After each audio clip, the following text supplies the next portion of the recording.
allowed to tear up, and that one's not.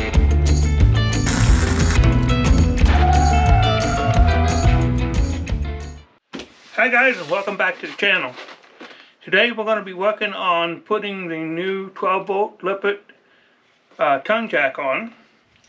Here is the battery, so I'm going to open up some of these packages and make sure we got what we ordered and so forth. It's in good shape. So we're going to be installing the battery, putting the Lippert 12 volt tongue jack on, and we'll also be getting ready to install the Lippert step. Now my driveway is pretty sloped, so I need to get the new tongue jack on so I can get it up a little bit higher to level out the trailer to make it just a little easier to work on. So that's what I'm going to do today, and let's get started unboxing here.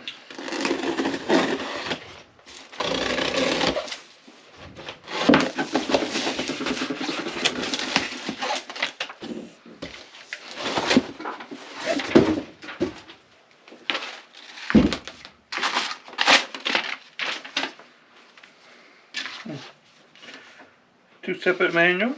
Usually don't get a manual, but they sent me two. So this is the same battery that I have in TrailerCon. I've had really good luck with it.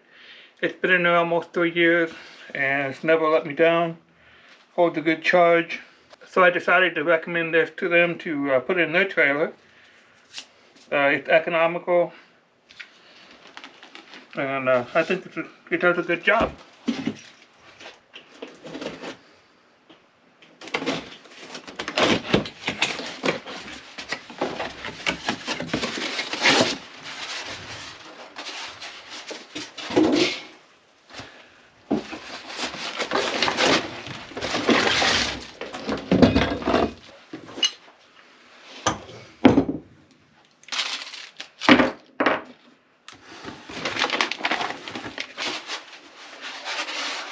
You always want to make sure you take a look at all of the packaging. Sometimes they take little hardware pieces to the back side and you don't catch it and you just throw it away. A little concerned here, looks like there's only 2 bolts in here. There was a bolt laying loose. I'm not sure, but there should have been some nuts with this, I believe.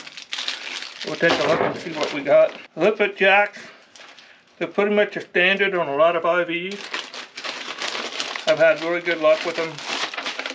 A pin, and 3 bolts.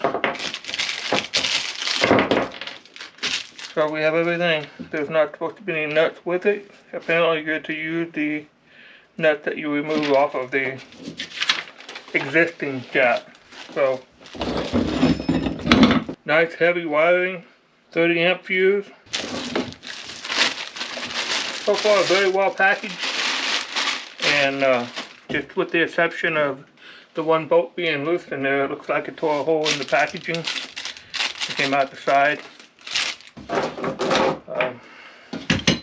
You have your handle. A lot of people don't know this, but on the top of the jack,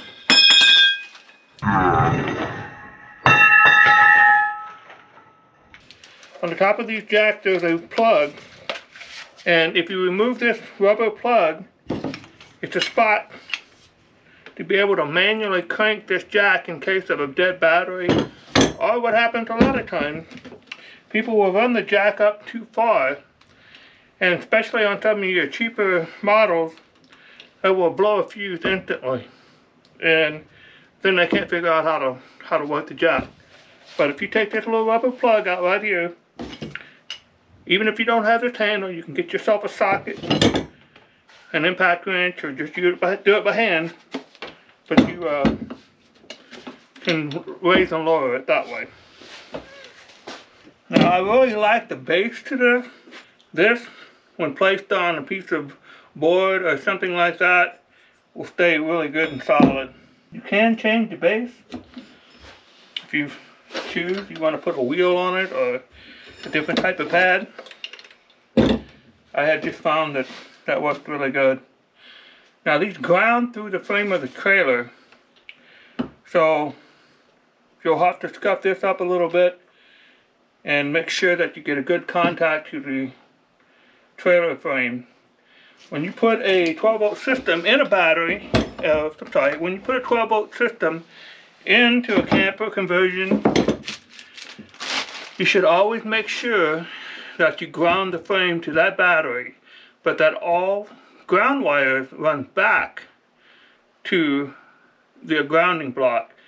Don't just ground different components to the frame in different places, especially on the walls and so forth like that.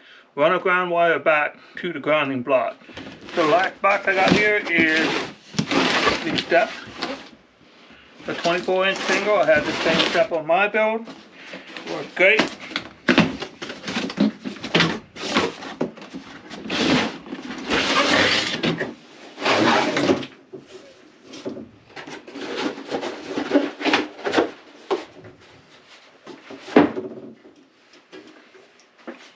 Pretty simple, straightforward. On mine, I had to weld a couple steel structures in order to put this on. So we'll have to take a look at that and see what I'm going to have to do. But normally, just run a couple square tubing pieces across, and I like to weld them on. They're easy to get to cut the welds if you need to get them back off, but I've seen the RV industry just use self-tapping bolts and run these up into the frame, and I've seen jacks fall out, the stabilizer jacks. They do the same thing with those. They just run a couple of self-tappers up into the frame. It's completely ridiculous. So I like to weld these on. It's not something you're going to take off anytime soon. Even if this strip wore out, you could peel this off and replace it. Trailers, so there's really no need to take them off, and I like to weld them on just to make sure that they're never going to come off. Again, you can get to them easy enough, cut the welds, and pull them off if need be. So we can't do that today because the wind's blowing 20-30 miles an hour, and I've got a MIG welder, and I'm going to have to wait for the wind to die down until we can do that. But I wanted to at least get it open, get the measurements, figure out what I need to install it on the frame. So that's why we did that. So right now, let's head out to the trailer, get the jack installed, and go from there.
I think it's a good idea when using bolts not to use the impact sockets and just crank down on them. Always finish up with a ratchet. Okay, let's get this thing wired up. So what I've done is temporarily wired the battery up here just to make sure that it's working. So it appears to be working fine. So what I do is I'm going to run this wire inside of a loom and probably change these to a larger size, run it in here and bring it up through the trailer. That's the best thing to do on that. And I only need one wire, just a power wire, because the frame will be grounded inside the trailer. I won't need this anymore. This will just temporarily set it up.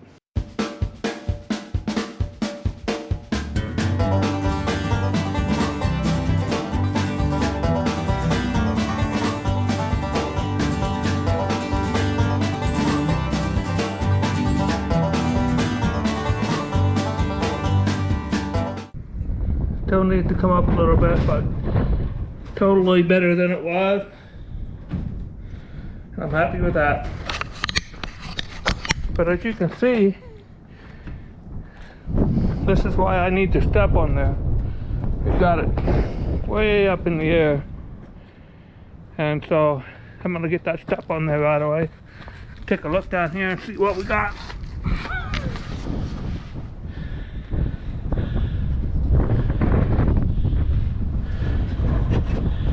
It looks like I'm going to be able to put it, what they've done is a devil wall type frame here. They've got the inner frame, and then they've got, I ain't going to call it a devil wall, but they got an outer frame. So that's going to work perfect. Not sure if this is waterproof. Have to take a look at that and make sure we ain't going to have an issue. See what type of connections are in there. Make sure that's waterproof.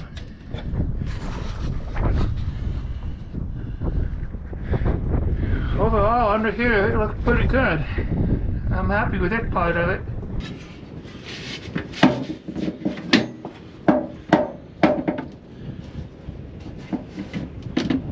But that's about all I'm going to get done today.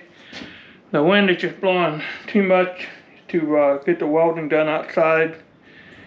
And even if I were to cut the opening for the window, I wouldn't be able to weld the braces in, so you can hear the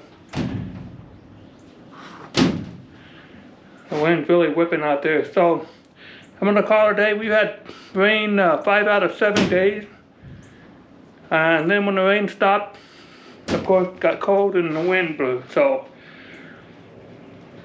it's typical Iowa weather, I guess. I've decided to keep the build and the off-roading video separate. So next week I'll be dropping a camping video. Please tune in for that, and remember to hit the like button and turn on the notification bell so you don't miss a thing. And if you would, subscribe. It helps me grow my channel. See you next week.